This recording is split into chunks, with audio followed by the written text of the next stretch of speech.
The day I decided to rent out the spare room was the day my life took a turn for the surreal. I had expected maybe a college student or a young professional as a tenant.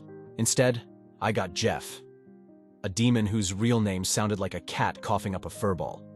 For the sake of my sanity and my vocal cords, I christened him Jeff. It seemed to amuse him enough to accept it with a nonchalant shrug of his smoky shoulders.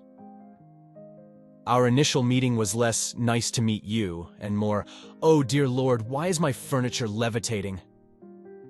Jeff had a flair for dramatic entrances, materializing in the middle of my living room in a swirl of shadows and what I swear was canned thunder sound effects. After the initial shock wore off, and I convinced myself that I wasn't hallucinating, I found that Jeff was surprisingly easy to talk to, provided you could overlook the occasional flare of brimstone when he laughed.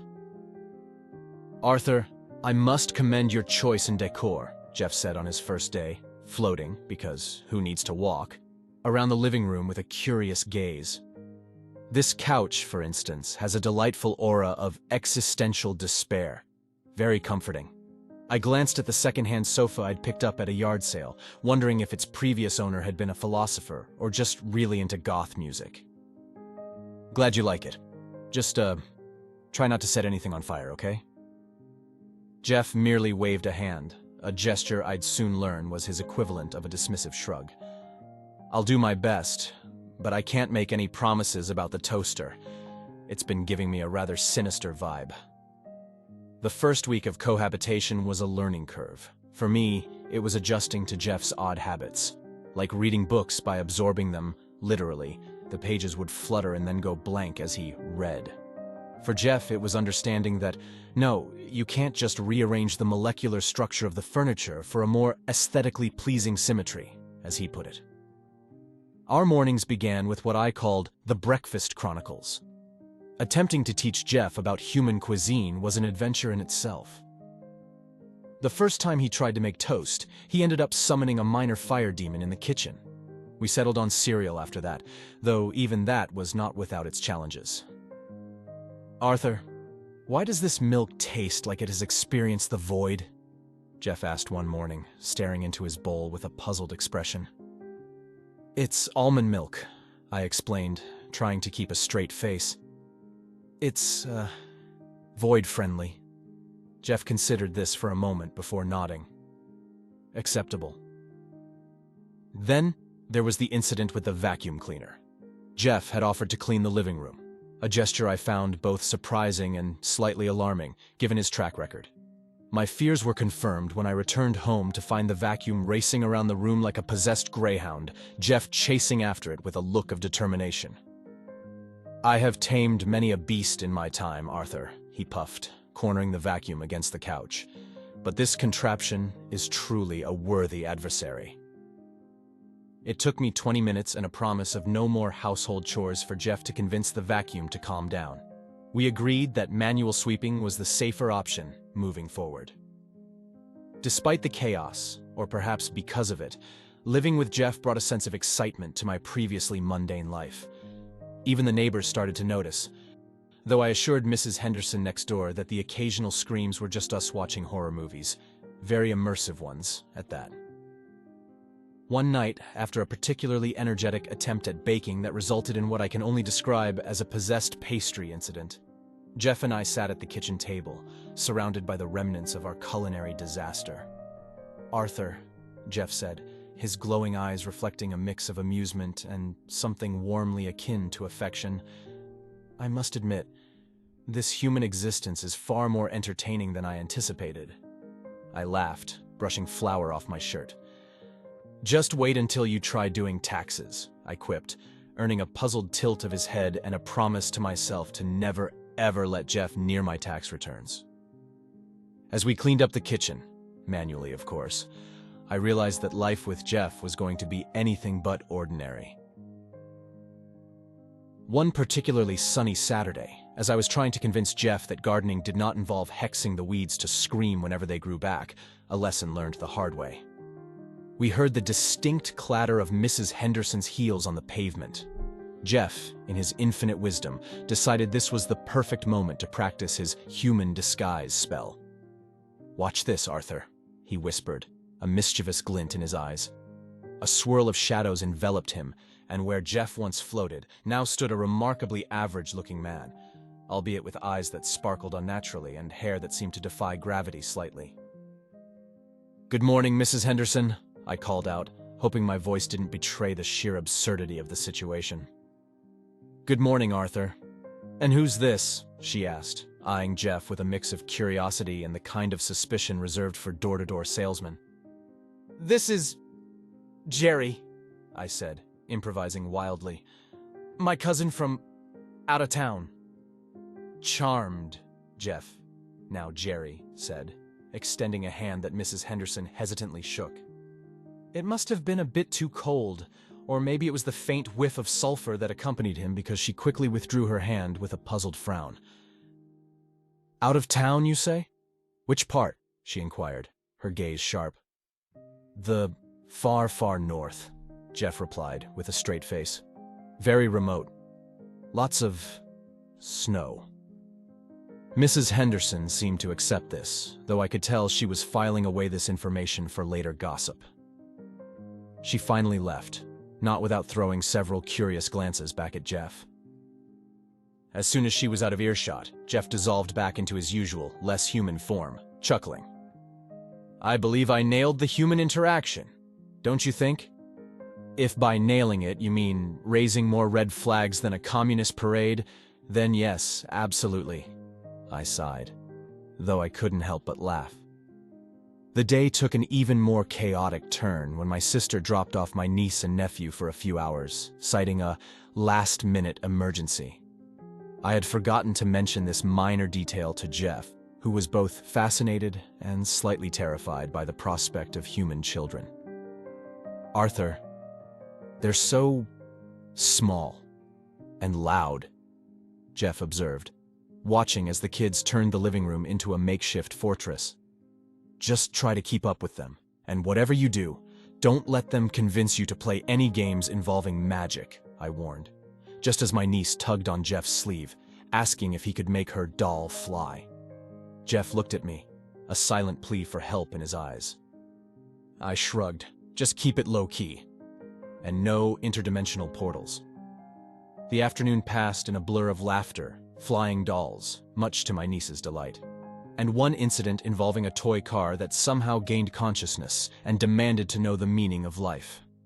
Jeff, to his credit, managed to entertain the kids while keeping the house relatively intact and the fabric of reality unbreached. As the day wound down and my sister came to collect her offspring, I found Jeff in the backyard, looking slightly dazed but smiling. "Arthur, your progeny are both exhausting and exhilarating. How do you manage?" he asked, watching as the kids waved goodbye, chattering excitedly about their magical day. "It's all part of the human experience, Jeff," I replied, clapping him on the shoulder. "You did good today." The idea of venturing outside with Jeff was always a dice roll with chaos on every side. Preparing for a simple supermarket run wasn't just about making a list. It was about bracing for whatever cosmic-level shitshow Jeff might unwittingly unleash. I briefed him on the basics of supermarket behavior, never imagining I'd need to explain why teleporting through aisles was frowned upon. "Rule number 1, I began, trying to keep it together. "We use the doors, Jeff. No popping in and out of existence." Jeff, trying his damnedest to look serious but with mischief dancing in his eyes, nodded. "And the chariots?" he inquired with way too much enthusiasm for shopping carts. "They're not for jousting, Jeff. We're shopping, not reenacting medieval battles." He looked genuinely disappointed, but agreed, morphing into his incognito mode, which was just him looking like a regular dude if you ignored the slightly levitating hair and the eyes twinkling with otherworldly glee. Things started off surprisingly smooth, with Jeff marveling at the fruit section like he'd encountered alien flora. "By the depths, what sorcery gives this kiwi its fuzz?" he whispered, half in awe, half convinced it was some magical beast. "It's just nature, Jeff. Not everything's a spell," I muttered, steering him away before he decided to interrogate the vegetables about their life choices. But the peace was short-lived. The cereal aisle became our battleground when Jeff, enthralled by the vibrant boxes, decided to free the cartoon mascots from their cardboard prisons, causing a cascading avalanche of cereal boxes. Standing amidst the chaos, he proudly declared, "I have liberated these tiny champions." Suppressing a laugh that threatened to burst forth, I scrambled to pick up the mess, throwing apologetic glances at confused shoppers. "Performance art," I blurted out as an explanation, which only added to their confusion. I thought we were in the clear as we approached the dairy aisle, but no. Jeff found a block of cheese that apparently whispered the universe's secrets. Trying to drag a demon away from a chatty cheddar wasn't on my Saturday agenda. By the time we hit the checkout, I was praying for a quiet escape. But Jeff, ever the curious cat, discovered the candy display. With a flick of his wrist, he sent the sweets soaring through the air like a goddamn candy tornado.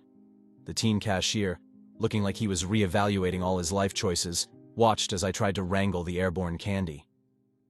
"Is this, normal for you guys?" he asked, voice edged with a blend of horror and curiosity. "It's a science project," I lied through my teeth, grabbing a rogue Snickers from the air. Jeff, looking oddly proud, helped collect the candy, offering a sheepish grin to the cashier. Walking out of the supermarket, I couldn't help but rib Jeff. "For a demon, you've got one hell of a sweet tooth," I remarked, shaking my head in disbelief at the day's events. The idea of throwing a housewarming party to officially welcome Jeff to the neighborhood seemed like a good idea at the time. In retrospect, it was a minefield waiting to explode. But hell, we were already knee-deep in the absurdity of living with a demon. What was a little party gonna do? Famous last words. Prepping for the party was an ordeal in itself. Jeff was fascinated by every aspect of the planning. From the playlist, "What do you mean Screamo isn't appropriate for all audiences, Arthur?" to the menu, "Can't we just conjure the food? It's much more efficient." I had to explain that summoning food tended to leave a metaphysical aftertaste not everyone appreciated. The day of the party, Jeff decided to help set up by enhancing the decorations, which involved making the balloons float ominously without helium and giving the string lights a soft, eerie glow. "Ambiance, Arthur," he explained with a proud nod. I couldn't argue. The place looked like a cross between a rave and a seance. As guests started arriving, Jeff, in his human guise, mingled awkwardly, trying to adhere to the normal behavior we'd rehearsed.